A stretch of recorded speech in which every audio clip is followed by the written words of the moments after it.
sworn in as U.S. ambassador to the EU today. Joining us now to discuss U.S.-EU relations ahead of the event is Brian Leib, foreign policy analyst and CEO of Henry Public Relations. First of all, good afternoon to you, Brian. How are you doing today? I'm good, Don. Thanks so much. Good to be back with you. Yeah, good to have you as always, Brian.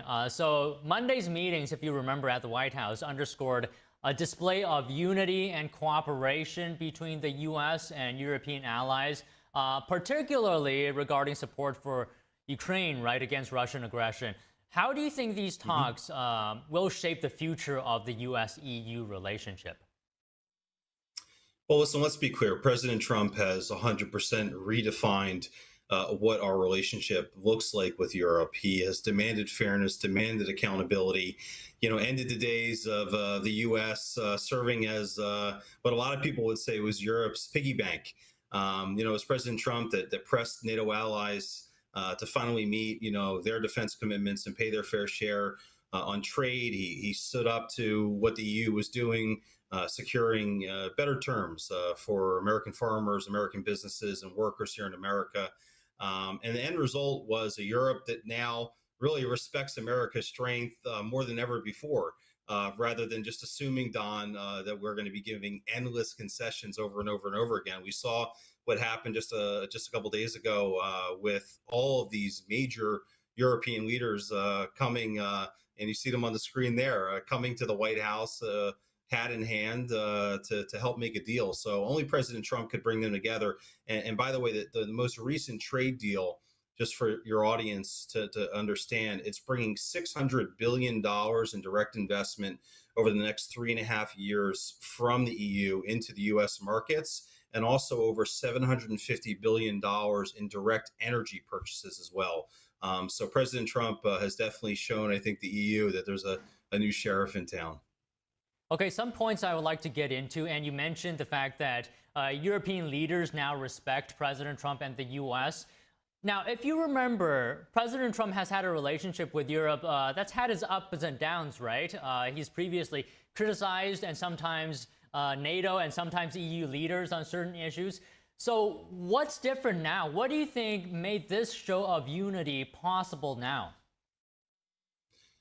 Well, listen, I think President Trump has shown in just the last 6 months what he's been able to do. I mean, we were talking on your program, I think just about a week and a half ago, about how President Trump brought the leaders of Armenia and Azerbaijan together to make a historic peace deal. I mean, President Trump is making deals, he's making trade deals, he's making peace deals, and the world is noticing. It was always so interesting to me when you would hear certain pundits in this country say things like the world was laughing at President Trump during his first term.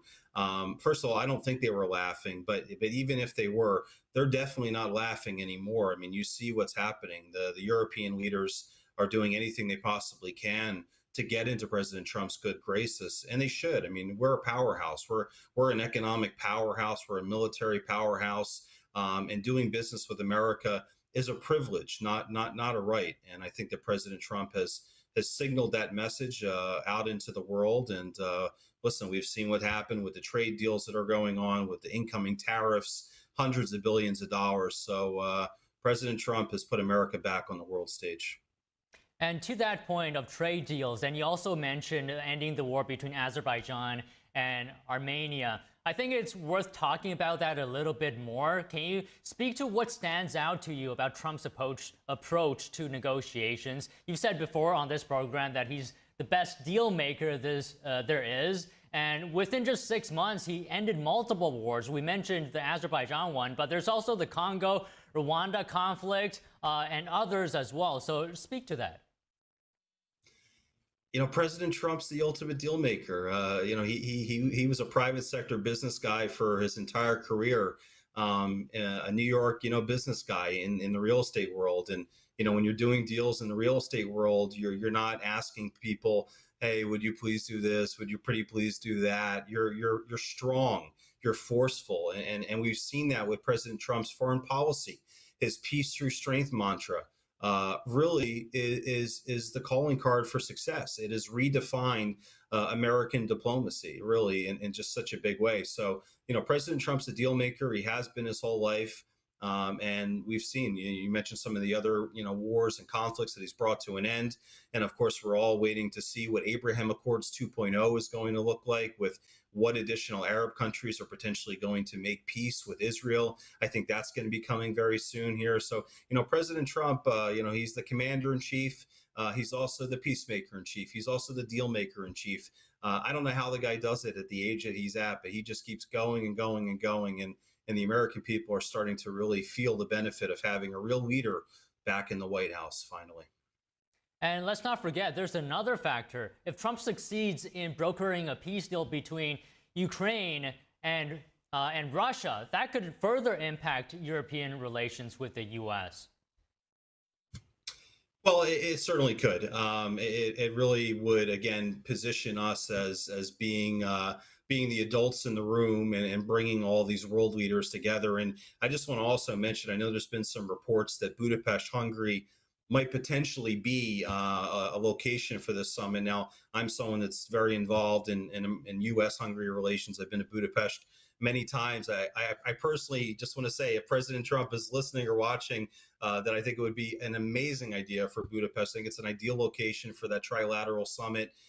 Budapest and Hungary really kind of stand at the crossroad of the East and the West. And, under the leadership of their Prime Minister, Viktor Orban, they've really become a strong voice in Europe for sovereignty, protecting their borders, security in their country, and traditional values. So I think it would send a very powerful signal to all of Europe if President Trump decided, of course, with President Zelensky and President Putin to have the summit in Budapest. So that would be fun to see. So, Brian, I don't want to take up too much of your time, but I also wanted to talk to you about the new U.S. ambassador to the EU that's going to be sworn in later today. What do you think is the role that he's going to play in this next phase of U.S.-EU relationship? Well, I think he's a fantastic pick. I mean, this is an individual that was a titan of industry, a huge business leader. And that's what it's going to take to go into the EU. We need a business leader just similar to President Trump. I mean, as we look ahead and, looking at President Trump's second term, and especially with this new ambassador coming in to the EU, I think it's really, Don, going to reset the transatlantic partnership on a foundation of strength and mutual respect. We've heard a lot of people talk about how America First is an isolationist movement, and it's not. America First does not mean America alone, and it means that we have to have alliances where both sides are carrying, their share of the burden. And with President Trump and with his new ambassador to the EU, I think our partners in Europe can expect, fair trade, a stronger NATO, and a unified front against the bad actors out there in the world, like the CCP, like the Islamic Republic of Iran. And as I mentioned earlier, President Trump's peace through strength mantra and his approach, I mean, it works, and it's restoring American leadership on the world stage, and one that I think Europe responds to. So, if the European leaders are smart, and I think they are, because we saw how many of them came to the White House on very short notice, they would get behind President Trump, and they would get on Team America right now before the train leaves the station. But I think the new ambassador to the EU is going to do a fantastic job, and he's going to be President Trump's man in the EU, making sure that the EU isn't taking advantage of us anymore. Well, Brian, well said, as always. Thank you very much for your time today. Thanks so much, Don. Have a good afternoon. You as well. Coming up,